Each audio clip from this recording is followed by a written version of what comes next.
Bismillahirrahmanirrahim. Wal maqalatu rabi'atu wal isrun.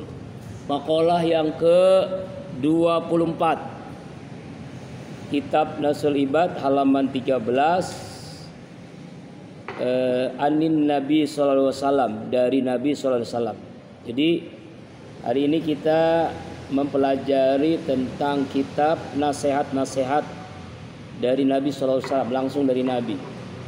Man kharaja zullil ma'siyati ila izzi ta'ah agnahu Allah ta'ala min ghairi malin wa ayyadahu min ghairi jundin wa azzuhu min ghairi masiratin. Itu kalimat hadisnya. Lalu dijelaskan sarahnya, penjelasannya dari ulama.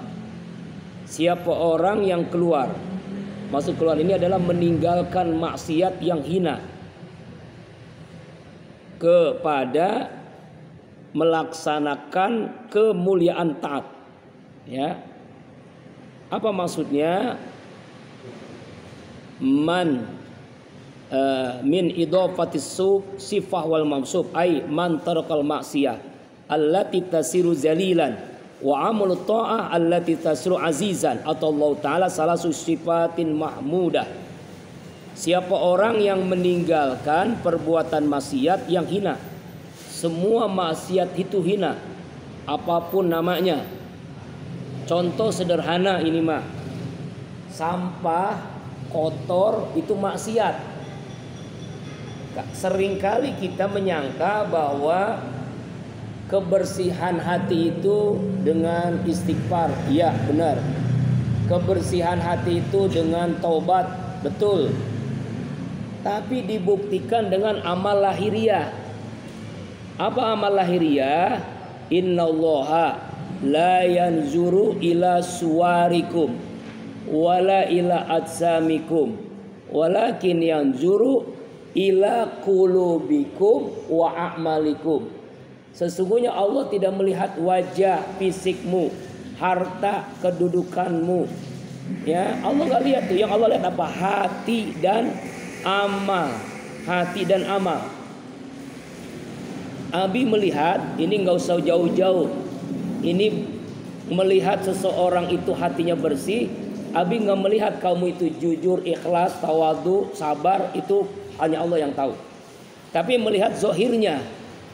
Kamar kotor, kamar mandi apalagi, dapur apalagi. Abi melihat ini di atas atau di bawah. Berarti ini bukan suuzon. Hatimu juga menunjukkan zohirnya seperti itu, batinnya pun nggak jauh beda.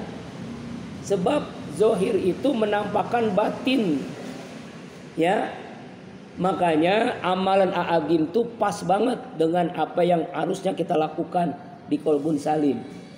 Disiplin buang sampah, disiplin menyimpan sampah, disiplin bersih kamar, bersih tempat. Itu bukti kamu ini juga sedang membersihkan hati.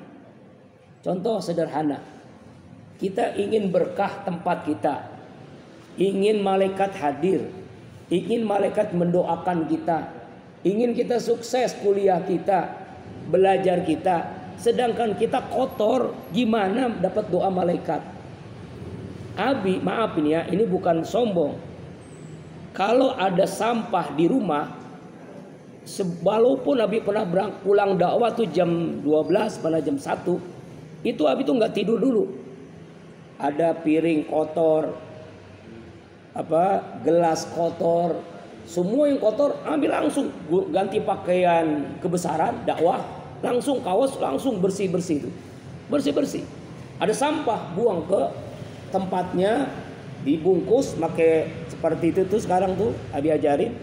Lalu langsung masuk ke, taruh di luar. Itu hal-hal yang sederhana.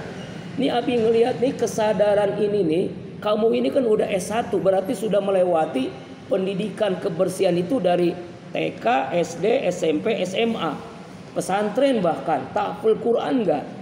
Ini kan berarti kesadaran ini jauh dari apa yang Abi lihat. Contoh misalnya, ketika Abi mengumumkan kita akan kerja bakti, yang kerja cuma 8 orang. Ini yang 20 orangnya kemana? Yang dari 22 ya, dari 8 orang jadi berapa tuh? 14 orang, ini kemana begitu? Ini kan bukti ketidakdisiplinan dalam kebersihan. Padahal Abi itu melihat orang itu bukan dari batinnya, tapi dari zohirnya. Kamar kotor, celana dalam di mana-mana, pakaian itu masya Allah. Nah ini bukti hati kamu kotor. Bukan Nabi yang nilai, tapi perilaku itu yang menyebabkan kotor. Ya, inilah kehinaan. Bagaimana Allah muliakan seseorang, sedangkan dirinya menghinakan dirinya sendiri. Bukti menghinakan diri sendiri, dirinya tidak bersih, tidak rapi, tidak peduli dengan ini kan milik kamu sekarang kan. Bayangkan ini rumah kamu begitu kan. Emang udah jadi rumah kamu kan, udah 1 tahun di sini kan, udah 1 tahun di sini. Tapi kesadaran itu kok jauh dari apa begitu ya? Apakah Abi harus ngomel terus berkali-kali menyampaikan, yuk kita kerja bakti terus. Bahkan yang kerja bakti pun Abi beriin nasi uduk semua tuh. 8 orang Abi beliin nasi uduk, Abi beliin air. Uang pribadi ya, nauzubillah. Tapi ini bagian daripada memberikan kesemangatan gitu kan. Dulu sebelum kamu ada nih, ini 3 lantai itu Abi sendiri ngerjain sampai kamar mandi, nggak apa-apa 2-3 jam selesai itu bersih. Tanya aja ke bunda. Nah Abi itu di rumah tuh nggak bisa diem, nggak bisa diem itu dalam pengertian semua di rumah itu harus bersih, harus nyaman, harus rapi. Seperti Al-Quran seperti ini berantakan nih berarti nggak benar. Buku nggak benar, personal itu nggak benar. Itu hal-hal yang sederhana. Kenapa? Kalau rumah ada rumah yang dapat doa malaikat, malaikat mendoakan rumah itu. Kamar mendoakan malaikat. Pertama, rumah yang bersih.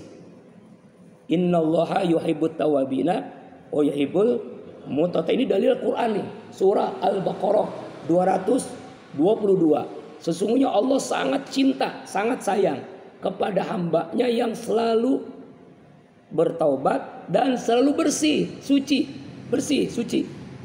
Begitu. Ya, kesadaran ini harus dibangun lagi ya. Makanya kenapa ketika kamu pulang, Abi kasih UMD, ujian muhasabah diri. Mana buktinya nih muhasabah dirinya benar atau tidak? Ini kamar masih kotor, dapur masih kotor, kamar mandi masih kotor. Apa terus mengandalkan sebulan sekali anak-anak kecil bocil untuk bersihin itu kan? Mungkin. Kesadaran ini harus terbangun. Ya. Itu yang pertama ya. Nah, jadi kehinaan itu karena kita yang menghinakan diri. Kenapa kita bisa hina? Karena kita tidak memuliakan diri kita dengan kebersihan. Itu yang pertama. Rumah yang tidak didatangi malaikat, rumah yang kotor.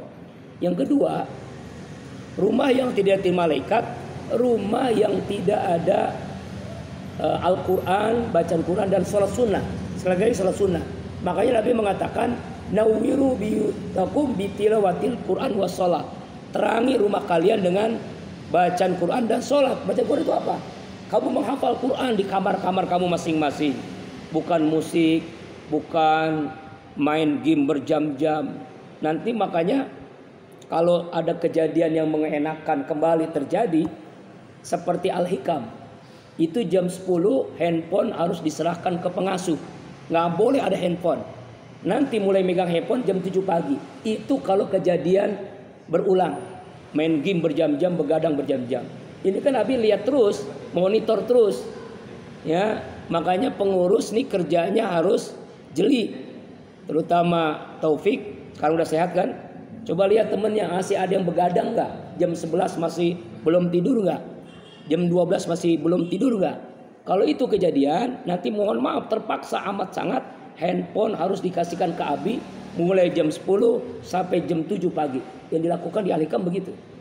Ya, kalau itu terjadi. Tapi kalau kamu disiplin jam 10 tidur, jam 3 bangun, nggak mungkin Abi lakukan itu. Ya, handphone itu ya makanya kan ada pakai tanda tangan di materai. Nanti kalau kamu protes ya silakan protes saja. Sebab di situ ada perjanjian kan, harus taat kepada Abi. Adalah pengertian kecuali Abi nyuruh kamu maksiat, boleh nggak taat? Kan nyuruhnya yang baik kan? Itu yang kedua. Artinya rumah, kamar tidak akan datangi malaikat kalau tidak ada bacaan Quran dan sholat sunnah. Abi memberikan kamu sholat, tapi sholat sunnah 5 waktu sholatnya di sini, kecuali di kampus kan ada masjid kampus kan gitu. Jadi usahakan nih nomor berapa nih? Nih sholat berjamaah memupus sifat munafik. Nah ini kan tadabbur Quran, langkah hidup dalam apa? Ya, dalam petunjuk Allah. Kemuliaan, ingin berkemuliaan selalu di masjid. Jadi kalau kamu ingin mulia di masjid atau musola, ini kita sebut musola Fatimah. Kenapa namanya musola Fatimah? Karena nama emak saya, ibu saya, dan tanah beliau ini nama beliau, makanya wakaf. Ya, namanya musola Fatimah. Pesantren Qobul Salim itu dari Abi dan almarhum Ustaz Arifin, disetujui oleh beliau. As-Safi itu nama ayah Abi. Jadi nama ibu, nama bapak dimasukkan ke yayasan. Sekali lagi ya, rumah, kamar tidak datang malaikat kalau tidak ada bacaan Quran dan tidak ada sholat sunnah. Makanya sholat sunnah tahajud sekarang wajib seminggu sekali setiap malam Rebo, subuh Rebo dan apa? Sebulan sekali zikir ya. Alhamdulillah tadi yang ikut berapa tuh orang tuh? 100 orang. Alhamdulillah. Alhamdulillah. Ya, yang ketiga, rumah yang tidak didatangi malaikat, artinya rumah tidak akan mendapatkan doa malaikat. Apa itu rumah?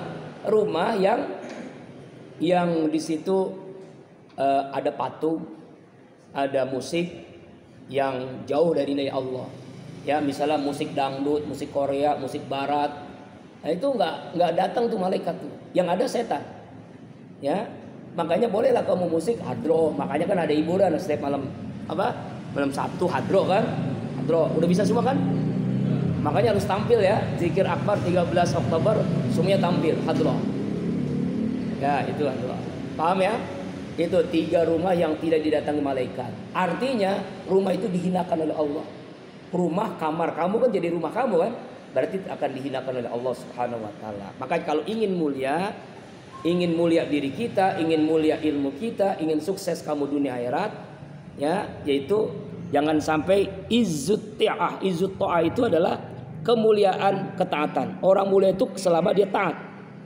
Tapi orang maksiat selama itu akan dihinakan oleh Allah Subhanahu wa taala. Apa yang Allah berikan 3 ini? Aghnahullah taala min ghairi malin. Allah akan mencukupkan. Ya, Allah akan mencukupkan walaupun dia tidak punya harta. Dia nggak punya uang nih. Ya kan? Tapi Allah cukupkan hidupnya. Allah cukupkan hidupnya. Ya. Jadi harus ada mata-mata di antara kamu ya, harus punya mata-mata. Mata-matanya ya kamu sendiri lah, kesadaran. Tapi kalau kesadaran terus tuh susah tuh. Susah kan kesadaran terus. Makanya harus dikencengin lagi kesadarannya. Ya, yang tidak sholat berjamaah, yang tidak ngaji dan tidak ngajar ngaji 10.000 dendanya. Tolong dicatetin ini Taufik dan CS-nya dah. Ya, yang tidak ngaji dan tidak ngajar ngaji 10.000 dendanya. Kecuali nggak ada di Qobul Salim, misalnya ada di kampus berarti kuliah atau sakit kayak Maul jatuh dari motor tadi diurut sakit diurutnya. Ya gimana nggak sakit orang diurutnya? Harusnya kemarin jatuh langsung diurut. Semalam dia tuh. Makanya sekarang meluang. Kalau bahasa betul meluang. Wah badan sakit loh. Makanya panas badannya kan. Sekarang harus istirahat. Harus minum obat. Paracetamol dan sebagainya. Diurut. Udah diurut. Alhamdulillah diurut tadi. Makanya hati-hati kalau ada jatuh dari motor. Langsung ya. Kemarin Abi itu benar-benar sibuk. Sibuk ada tamu. Dan sibuk menyelesaikan tulisan yang berikutnya. Nih. Tulisan Abi tentang almarhum Ustaz Arifin tuh kalau baca hari-hari bersama Bang Arifin. Nah ini nih tulisan. Jadi keseharian selama 5 tahun bersama beliau. Ya, ini buku pertama, buku kedua pengen ditulis, cuma kesibukan sekarang beda gitu ya. Nih. Jadi banyak belajar dari beliau dalam dakwah keliling Indonesia, keliling berapa negara. Nah ini catatan-catatan yang Abi tulis. Contohnya misalnya bersama beliau tentang bagaimana sangat kuat mengamalkan 7 sunnah, ya kan? Bagaimana beliau itu suka dengan olahraga. Memang kita belum punya fasilitas olahraga, makanya olahraganya jalan aja, jalan sore-sore, jalan pagi-pagi kayak dulu. Siapa ya? Jundi apa Indika yang rajin tuh, yang rajin jalan. Sekarang kok nggak kelihatan lagi nih. Ya, silakan. Di sana ada Taman Dumek, Taman Dumek itu bisa buat olahraga, ya bisa jalan-jalan ya. Ya, tuh. Allah akan memberikan kekayaan walaupun dia tidak punya harta. Kenapa? Sukunil qalbi, hatinya tenang. Hatinya tenang. Kalau dia meninggalkan maksiat dan taat, dia tenang hatinya. Dia tenang hatinya. Yang kedua, wa ayyadahu min ghairi jundin. Allah akan memberikan kekuatan tanpa tentara. Kuat tanpa tentara. Kekuatan tanpa tentara. Walaupun dia tidak punya pas pampres, tidak punya satpol pp, tidak punya TNI Polri, tapi Allah berikan kekuatan. Kekuatan itu karena dia taat kepada Allah. Innal ladzina qalu rabbunallah summa istaqamu tatanazzalu alaihimul malaika. Jadi malaikat tuh menemaninya. Jadi orang yang bersama yang taat itu dia memiliki kekuatan. Seperti Habib Rizik. Habib melihat secara langsung tuh, beliau itu ditembak, dibom, mobilnya dan sebagainya, Allah jaga sampai hari ini kan. Ya, walaupun 6 santrinya jadi syahid di kilometer berapa? 50 ya. Ya Allah Akbar. Inilah sekarang dicari-cari nasabnya lah. Aneh-aneh ya. Ada cari nasabnya. Jelas dia keturunan Rasulullah dari Balawi. Ini kadang-kadang orang nih sudah terpengaruh oleh orang nulis katanya tesis yang seimat itu kan. Itu bukan tesis. Kalau tesis itu kampusnya mana? Yang nguji profesor mana? Ayo coba. Nggak ada kan? Itu cuma copy paste dari googling, dari guling-guling. Habis lihat itu bukan tesis, itu bukan. Kalau tesis itu kampusnya jelas, yang ngujinya jelas, pembimbingnya jelas. Seperti Abi nulis tesis judulnya Narkoba dalam perspektif hukum Islam dan hukum positif. Pembimbingnya 2 profesor, almarhum sekarang, almarhum Profesor Dr. Hasanuddin Aeb, almarhum Profesor Dr. Huzaimah Tahidu Yanggo. Itu profesor, pembimbingannya 2 profesor, pengujinya profesor semua. Ada Profesor Sukarja, Ahmad Sukarja, banyak pengujinya, profesor semua tuh. Itu namanya tesis, diuji, disidang berkali-kali. Ini nggak mau tesis katanya. Kata nasabnya tuh nggak jelas. Nah, coba kan ramai kan, masih ramai kan sekarang. Coba di medsos ramai banget kan. Tapi akhirnya ketahuan juga akhirnya bahwa dia memang dimanfaatkan oleh orang-orang yang ingin memecah belah umat agar kiai diadu domba dengan habaib. Nah, ya, kembali lagi. Orang yang taat Allah akan memberikan kekuatan tanpa tentara. Yang ketiga, wa'azzu min ghairi asirah, dan dia mampu mengalahkan musuh-musuhnya walaupun gak ada yang nolong. Kenapa? Nasrullah, karena yang menolong Allah.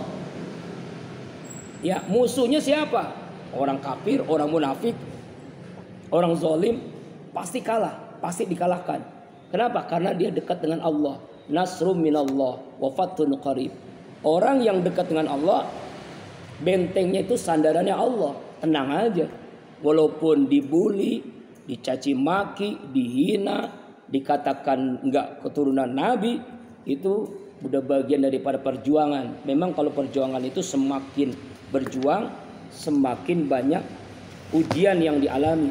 Contohnya begini, kamu dulu pernah sekolah SD atau ibtidaiyah atau pesantren atau sanawiyah, aliyah, pasti mengalami ujian.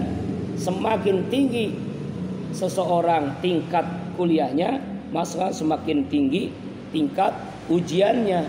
Begitu pula semakin tinggi kamu nanti kuliah S1, S2, S3, maka kamu akan mengalami ujian yang semakin berat.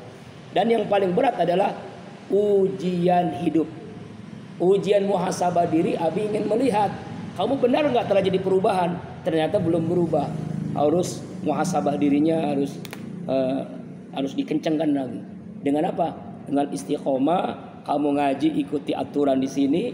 Ya, ba'da asar ngajar ngaji, ba'da maghrib ngajar ngaji. Nabi lihat, perhatiin yang ngajar ngaji itu juga tuh. Jadi mohon maaf ya, yang sekarang datang semua tuh yang tidak ngajar ngaji wajib infak 10.000. Nanti dicatat di situ. Di situ kan ada infak wajib, ada infak sukarela. nanti Abi kirim WA ke orang tuanya. Kalau berkali-kali dia tidak ngaji, berkali-kali dia hitung aja, sekali nggak ngajar ngaji, sekali nggak ngaji 10.000, hitung aja. Kalau sehari 4 kali berarti 40.000 dikali sebulan. Punya utang, utangnya bukan ke Abi, utangnya ke Qalbun Salim. Kenapa? Karena dia tidak taat atas aturan yang diberikan oleh pimpinan Qalbun Salim. Mudah-mudahan bisa dipahami ya. Wallahu a'lam bishawab.